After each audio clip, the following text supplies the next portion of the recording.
साथियों नमस्कार, स्वागत है आप सभी का आपके अपने YouTube प्लेटफॉर्म पर। पहले तो आपसे अपील करेंगे, निवेदन करेंगे कि आप सभी लोग चैनल पर नए होंगे तो सब्सक्राइब कर दीजिएगा और वीडियो को लाइक जरूर कर दीजिएगा। नॉर्मलाइजेशन होगा यूपी टेट में। बहुत सारे बच्चों की इंक्वायरी आ रही है, बहुत सारे बच्चे वीडियो के नीचे कमेंट कर रहे हैं कि सर जी क्या होगा, नॉर्मलाइजेशन होगा तो क्या होगा, क्या हमारा नंबर घट जाएगा, क्या हमारा नंबर बढ़ जाएगा। तो आप पूरी वीडियो को ध्यान से देखेंगे तो आपके जो दिल की धड़कन बढ़ी हुई है ना, वो कंट्रोल हो जाएगी। क्योंकि मैं कोई भी बात फालतू का अनर्गल नहीं करता हूँ। मैंने बहुत पहले आप चैनल पर वीडियो पड़ी हुई है, इसी चैनल पर वीडियो पड़ी हुई है जिसमें मैंने वीडियो में बताया था कि यूपी टेट का पैटर्न पुराना नहीं रहेगा, पेडागोजी पूछी जाएगी। उस वीडियो में आप देखिएगा, गालियां भी लोगों ने लिखा है कि हाँ तुमको बहुत ज़्यादा जानकारी है, तुम आयोग हो गए हो। एक ने तो और भद्दी भद्दी किया था तो उसको देखा नहीं गया तो मैं डिलीट मार दिया, नहीं तो उसकी गाली छोड़ दिया होता तो आज पलट करके बच्चे उसको दे रहे होते। मैंने विशुद्ध तौर पर बता दिया था कि पुराना पैटर्न नहीं रहने वाला है, पेडागोजी होगा। अब आप कहेंगे सर आप तैयारी करवाए थे क्या पेडागोजी के हिसाब से? मैं करवाने का प्रयास किया था लेकिन बच्चों ने रिजेक्ट कर दिया। मतलब जहां 800 बच्चे लाइव जुड़े हुए थे वहां संख्या 300 घट करके आ गई थी। इसलिए हम भी उसी पुराने पैटर्न पर लकीर के फकीर हो गए, क्योंकि बाकी लोग भी वही कर रहे थे तो हम भी वही करना शुरू कर दिए। फिलहाल नॉर्मलाइजेशन में क्या होने वाला है, आप सेशन में बने रहेंगे, पूरी जानकारी आपको नॉर्मलाइजेशन की मैं समझाऊंगा। इससे हट करके आपको कोई जानकारी और लेने की जरूरत नहीं पड़ेगी और आपके दिल को तसल्ली मिल जाएगी इसी वीडियो से। नॉर्मलाइजेशन है क्या, होता क्यों है, पात्रता परीक्षा में कैसे अप्लाई होगा, क्या रिजल्ट हो सकता है, सारी चर्चा मैं करूंगा। आइए प्रारंभ करते हैं सेशन का। देखिए, यूपी टेट का आप सभी को पता है कि एग्जाम 2, 3, 4 जुलाई को कुल 5 पालियों में एग्जाम घटित हुआ है, यानी संपन्न हुआ है।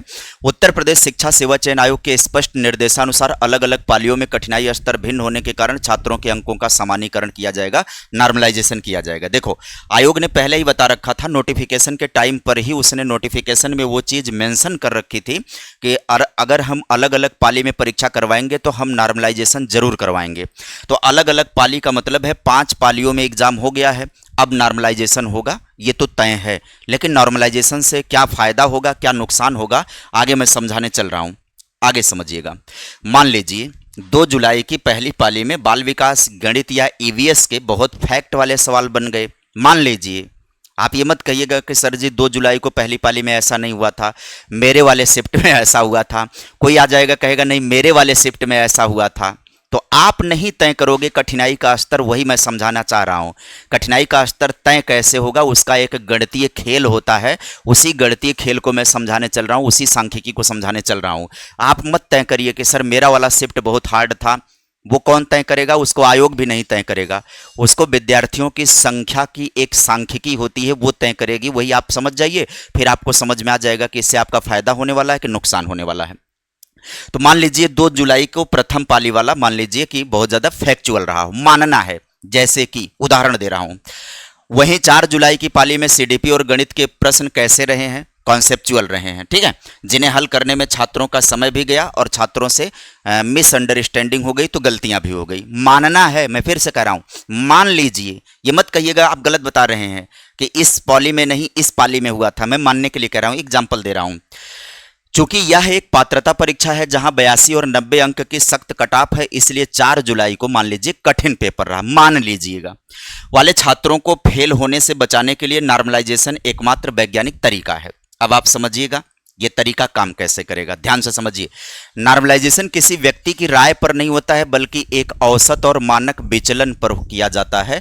ये किसी व्यक्ति के विचार पर नहीं किया जाता है कि कोई मीटिंग वो कर लें आयोग वाले और पूछ लें कि भैया कौन सा शिफ्ट जो है वो कठिन रहा है, आप लोग बता दीजिए, सर्वसम्मति से एक विचार पारित कर दिया जाए। ऐसा नहीं होता है, व्यक्ति का विचार यहां नहीं लिया जाता है, यहां पर एक औसत और एक मानक विचलन पर काम किया जाता है। इसे अब उदाहरण के माध्यम से आपको मैं समझाने चल रहा हूं। आपको कल्पना करना है, ध्यान से समझिए, यहां पर लिख रखा है, कल्पना करें कि हमारे पास 2 शिफ्ट का डेटा है। कल्पना करना है, रियल डेटा तो है, आ गया है, पेपर के माध्यम से है, रियल डेटा से मैं समझाना नहीं चाह रहा हूं, उदाहरण देकर के समझाना चाह रहा हूं। कल्पना करिए एग्जाम्पल के रूप में, मान लीजिए शिफ्ट पहली है 2 जुलाई को, मान लीजिए आसान पेपर रहा हो। इस शिफ्ट में 1 लाख बच्चों ने पेपर दिया है। जब सभी बच्चों के नंबर जोड़े गए तो बच्चों का औसत स्कोर 100 आ गया। ये बात समझ रहे हैं कि नहीं समझ रहे हैं? मान लीजिए 1 लाख बच्चों ने पेपर दिया और जब इनका एवरेज निकाला गया, सभी विद्यार्थियों के प्राप्त नंबर बटे विद्यार्थियों की संख्या, जो भी एवरेज निकालने का गणित है वो तो आपको पता ही है, क्योंकि आप यूपी टेट दे करके आ रहे हैं। नहीं पता है तो आप इसको बुरा सपना मान करके सुन लीजिए, तब भी समझ में आ जाएगा। मान लीजिए 1 लाख विद्यार्थियों का औसत अंक कितना आया, 100 अंक आया। अब वहीं पर चलते हैं दूसरे शिफ्ट में 4 जुलाई को मान लीजिए कठिन पेपर आया है, मानना है इस शिफ्ट में 1 लाख बच्चों ने पेपर दिया, लेकिन पेपर कठिन होने के कारण बच्चों का औसत स्कोर कितना गया, 85 गया। ठीक है, औसत स्कोर 85 गया। यहां पर 1 लाख बच्चों का, यहां पर 1 लाख बच्चों का औसत स्कोर कितना है, 100 है। तो इसी के आधार पर कठिनाई वाला शिफ्ट तय किया जाता है। बेशक सरल पेपर रहा हो, किसी शिफ्ट में बेशक सरल पेपर रहा हो, लेकिन 1 लाख बच्चों ने पेपर दिया हो और वो औसतन सबका नंबर कम आया, तो उसी को कठिन शिफ्ट मान लिया जाएगा। और मान लीजिए कोई रियल में कठिन पेपर रहा है, उसमें सारे विद्यार्थी टैलेंटेड पढ़ गए और उन लोगों ने स्कोर चढ़ा दिया, तो उसको कठिन नहीं माना जाएगा। जो सांख्यिकी कहेगी, जो गणित कहेगा, वही माना जाएगा। तो अब आयोग क्या करेगा, शिफ्ट ये यानी कि ये वाला 2 जुलाई के औसत 100 वाला बेस शिफ्ट मान लेगा, क्योंकि वह सबसे आसान था। मतलब आप समझ लीजिए 5 पालियों में से जिस पाली में शामिल हुए बच्चों का औसत स्कोर सबसे ज्यादा रहेगा, उसको आधार शिफ्ट माना जाएगा, बेस शिफ्ट माना जाएगा। अब इसके आगे क्या होगी कहानी, तो समझिए। मान लीजिए शिफ्ट बी कठिन वाला में एक मेधावी छात्र ने परीक्षा दी और उसने 90 अंक पाया। समझ रहे हैं कि नहीं? यहां पर शिफ्ट ए की बात पहले समझिए। शिफ्ट ए को क्या मान लिया गया है, इसको बेस मान लिया गया है। क्यों? क्योंकि ये आसान रहा है। क्यों? क्योंकि इसमें सभी विद्यार्थियों का औसत कितना रहा है, 100 नंबर रहा है। तो ये बेस है, इसको दिमाग में रखिएगा, बेस को दिमाग में रखिएगा। अब दूसरी शिफ्ट में मान लीजिए जो कठिन पालिका है, उसमें एक मेधावी छात्र ने परीक्षा दी और उसने 90 अंक प्राप्त किया। ऐसे कई सारे मेधावी छात्र होंगे जो टॉप मेरिटोरियस होंगे, जो सबसे ज्यादा नंबर पाए होंगे। अब ध्यान से समझिए, सामान्य नजरिए से देखें तो सामान्य वर्ग का होने पर 90 अंक पर वह बिल्कुल बॉर्डर पर है, बिल्कुल बॉर्डर पर है। अब ध्यान से समझिए, आप आगे कहानी समझिएगा। लेकिन सांख्यिकी क्या कहती है, शिफ्ट वी का औसत 85 था और उस छात्र ने कितना पाया, 90 स्कोर किया, यानी वह अपनी शिफ्ट के औसत बच्चों से कितना नंबर आगे है, 5 नंबर वो आगे है, बेहतर है। अब क्या किया जाएगा, अब नॉर्मलाइजेशन का फार्मूला इस छात्र को बेस शिफ्ट ए के पैमाने पर रखेगा। कैसे रखेगा आप समझिए, तो उसको कैसे रखेगा। शिफ्ट ए का औसत 100 है, चूंकि यह छात्र अपनी शिफ्ट में औसत से 5 नंबर ऊपर था, तो बेस शिफ्ट में भी उसे औसत से आनुपातिक रूप से ऊपर रखा जाएगा। परिणाम यह होगा कि गणितीय गणना के बाद उस छात्र का नॉर्मलाइजेशन स्कोर में लगभग 105 या 106 अंक चला जाएगा। बात समझ में आ गई भाई? उसका बेस स्कोर जो है अब उतना नहीं रहेगा 90, वो बढ़ जाएगा, क्योंकि उसने कठिन वाले शिफ्ट में भी अच्छा नंबर पाया। तो अब उसका बेस वाले से जब जोड़ा जाएगा तो उसका नंबर बढ़ जाएगा। अब समझिए, कठिन शिफ्ट में 90 अंक लाने वाला छात्र आसान शिफ्ट के 105 अंक लाने वाले छात्र के बराबर माना जाएगा। यही नॉर्मलाइजेशन का असली न्याय है। अब आगे कहानी को समझिएगा, ध्यान से समझिएगा। नॉर्मलाइजेशन के लिए इसी फार्मूले का प्रयोग किया जाता है। यह एक मानक सांख्यिकी का सूत्र है, जिसका स्वरूप इस प्रकार से होता है। यह फार्मूला होता है, इसी फार्मूले को अप्लाई किया जाता है। इसमें क्या होता है, इसमें जो MIG है ना, छात्र का अपना असली नंबर, मान लीजिए उसने 90 पाया। MTI का मतलब वो छात्र की शिफ्ट के टॉप 0.1% बच्चों का औसत, और MTG का मतलब सभी 5 पालियों के टॉप 1% बच्चों का औसत। सरल शब्दों में आयोग आपकी शिफ्ट के टॉपर की तुलना सभी शिफ्ट के टॉपर से करेगा, उसी अनुपात में आपके अंक बढ़ा दिए जाएंगे। हाँ, कम नंबर पाने वालों के हिसाब से नॉर्मलाइजेशन नहीं होता है, टॉपर के हिसाब से नॉर्मलाइजेशन को तय किया जाता है, जिसका फायदा सभी को मिलता है। अब ध्यान दीजिए, इस सांख्यिकी प्रक्रिया का सबसे गहरा असर 80 से 92 अंक के बीच छात्रों पर पड़ेगा। इसे टेबल के माध्यम से समझिए कि OBC SC ST में कितना है भाई, राय स्कोर 80-81 है, तो मतलब शिफ्ट क्या है, कठिन है, तो +2 से +4 की अंक वृद्धि होगी और अभ्यर्थी क्या हो जाएगा, पास हो जाएगा। सामान्य वर्ग में 88-89 नंबर पर है, कठिन है, तो 2-4 नंबर बढ़ेंगे और अभ्यर्थी क्या हो जाएगा, पास हो जाएगा। आगे समझिएगा, बॉर्डर लाइन वालों का क्या होगा। इस सांख्यिकी प्रक्रिया का सबसे गहरा असर 80 से 92 अंक वाले छात्रों पर पड़ेगा। इसे इस टेबल के माध्यम से समझिए। OBC SC ST 82 है, सटीक कट ऑफ है, बहुत आसान शिफ्ट रही है, यदि एक अंक भी घटा दे तो अभ्यर्थी फेल हो जाएगा, 81 हो जाएगा। परंतु क्या ये फेल किया जाएगा? बने रहिएगा, बताता हूं मैं। सामान्य वर्ग 90 है, बहुत आसान है, एक अंक भी कटा तो 89 होकर के फेल हो जाएगा। लेकिन क्या ये फेल किया जाएगा? बने रहिएगा, बात करेंगे। पात्रता परीक्षा में आयोग का प्रयास रहता है कि बेस शिफ्ट को इस तरह चुना जाए कि किसी का अंक घटे नहीं, बल्कि केवल कठिन शिफ्ट वालों के अंक बढ़े। लेकिन सांख्यिकी में एक दो घटने की संभावना को पूरी तरह से खारिज नहीं किया जा सकता है। लेकिन मैं आपको बताऊं, 99% चांस है कि अभ्यर्थियों को फेल नहीं किया जाएगा। बस खाली फायदा किसको मिलेगा? कठिन शिफ्ट वालों का नंबर बढ़ जाएगा, यानी कि पास होने वाले विद्यार्थियों की संख्या अधिक होने वाली है।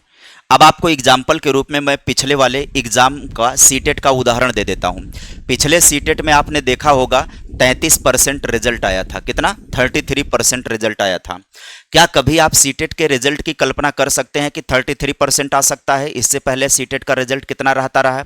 6%, 7%, 8%, 12%, 13%, 3%, यही रिजल्ट था। पिछली बार आप कई पालियों में एग्जाम हुआ, 33% चला गया था ना। नॉर्मलाइजेशन की प्रक्रिया के जरिए जो है ये रिजल्ट आया। अब आप कहेंगे कि सर जब बढ़ेगा तो घटेगा क्यों नहीं? अब देखिए, ध्यान से समझिए। जब कोई भर्ती प्रक्रिया होती है, तो उसमें शॉर्ट लिस्ट करना होता है कैंडिडेट को, उसमें नौकरी देनी होती है, तो उसमें किसी को अनुचित लाभ नहीं दिया जाता है। उसमें नॉर्मलाइजेशन में घटाने और बढ़ाने का दोनों प्रॉपर काम किया जाता है, क्योंकि उसमें कोई मानक नंबर नहीं होता है क्वालिफाई करने का। समझ रहे हैं? 80-82 का कोई एक माइलस्टोन नहीं होता है कि जिसको अचीव करना ही करना है। भर्ती प्रक्रिया में टॉप मेरिटोरियस को मेरिट में लाया जाता है। लेकिन पात्रता परीक्षा में पहले से माइलस्टोन डिसाइड है 82 का और 90 का। समझ रहे हैं? एक विद्यार्थी 82 नंबर लेकर के आया, वो अपने आप को पास मान करके जा रहा है, नॉर्मलाइजेशन में उसको घटा करके फेल कर देंगे, उसमें उसकी गलती नहीं है। अब ध्यान से समझिए, पात्रता परीक्षाओं में नंबर घटाने का काम 1% चांस है कि हो जाए। आयोग नया नवेला है, आयोग बहुत सारा उल्टा पुल्टा काम किया है, पेपर एआई से बनाया है, तो संभावना बन रही है कि ये उल्टा पुल्टा कर जाए। अन्यथा की कंडीशन में ऐसी संभावना नहीं है कि बच्चे को फेल किया जाएगा। हाँ, कठिन शिफ्ट में आपका नंबर 82 है, तो आपको जब नॉर्मलाइजेशन किया जाएगा तो आपका नंबर बढ़ जाएगा। लेकिन आसान शिफ्ट में अगर आपका 82 है तो आपको घटाया नहीं जाएगा। इसकी पॉसिबिलिटी 99% है। रिजल्ट आने के बाद आप देख लीजिएगा, और यूपी टेट का रिजल्ट बहुत ही भौकाली रिजल्ट आएगा। इसी प्रक्रिया के तहत ये रिजल्ट बहुत टॉप का आने वाला है। तो हैरान परेशान होने की बिल्कुल जरूरत नहीं। अगर आप बॉर्डर लाइन पर हैं तो आपको कतई डरना नहीं चाहिए कि आपका नंबर घटेगा। नंबर घटेगा नहीं तो आपका उतना ही रहेगा, बढ़ने की संभावना रहेगी अगर आप कठिन शिफ्ट में पड़ गए हैं तो। और कौन डिसाइड करेगा ये कठिन शिफ्ट को, तो मैंने पीछे व्याख्या कर दी है, समझा दिया है। तो अब उम्मीद करेंगे कि आपका चीजें ठीक रहेंगी। तो आप अगर किसी कॉग्निटिव डिसोनेंस से गुजर रहे हैं तो उससे बाहर निकल जाइए, टेंशन मत लीजिए। टेंशन बिल्कुल लेने की आवश्यकता नहीं है। नॉर्मलाइजेशन पात्रता परीक्षाओं में फेल करने के लिए कभी नहीं किया जाता है।